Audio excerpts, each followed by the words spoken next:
My name's Gail and I'm Business Development Manager at Davis Langdon.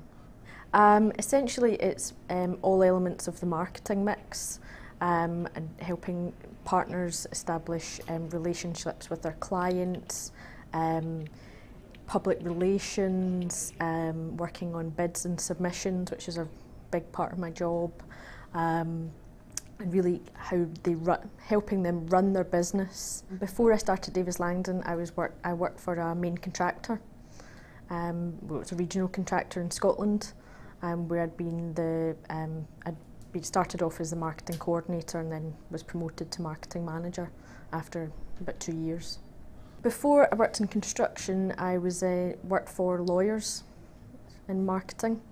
I'd done a 6-month placement at university as part of my degree as a large Scottish lawyer, which then led on, once I left university, I had a kind of gap when I was trying to find a job because the graduate market was so competitive, and then I ended up working for solicitors in Glasgow. I went to university at Napier in Edinburgh and did a 4-year degree course, marketing management. Part of my degree after my 3rd year was doing a 6-month work placement, which was kind of when I realised it was the right thing for me, to be honest. I know it's quite late to decide that, but you really get a taste for the job you're going to do in real life. It's not all theoretical, and obviously it kind of put me one step ahead of the competition when you left university. At the end of my 5th year at school, I had 3 hires. I'd looked at the marketing management course at Napier as potentially something that I was going to do.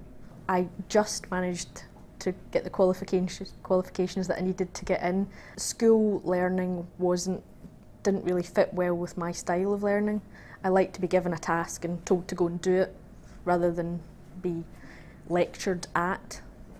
So university was like kind of an epiphany for me, to go in and just go, right, this is interesting learning, rather than learning things that you didn't really think you're ever going to use. So it was probably a total fluke that I fell into something that I, 1, enjoyed and 2, was reasonably good at. I always really struggled with maths. I was not good at maths. I failed my higher maths the first and only time I did it. I couldn't see where quadratic equations were ever going to come into my life again. And do you know what? They haven't. My dad's very intellectual. He's a GP, and my mum is a teacher. She used to teach with special needs, so she's very good with people, and she has the patience of a saint. Like any parent, they just wanted me to be happy, and they just left me to work it out myself. Marketing is a subject that you don't really know what the person does. You know, from 9 till 5, you just sit there and market. There's no specific tasks. Probably the best piece of advice that I was ever given was my old boss, who said, "You can do whatever you want to do, you just have to make it happen. And if you're not enjoying something, it's your job to fix it."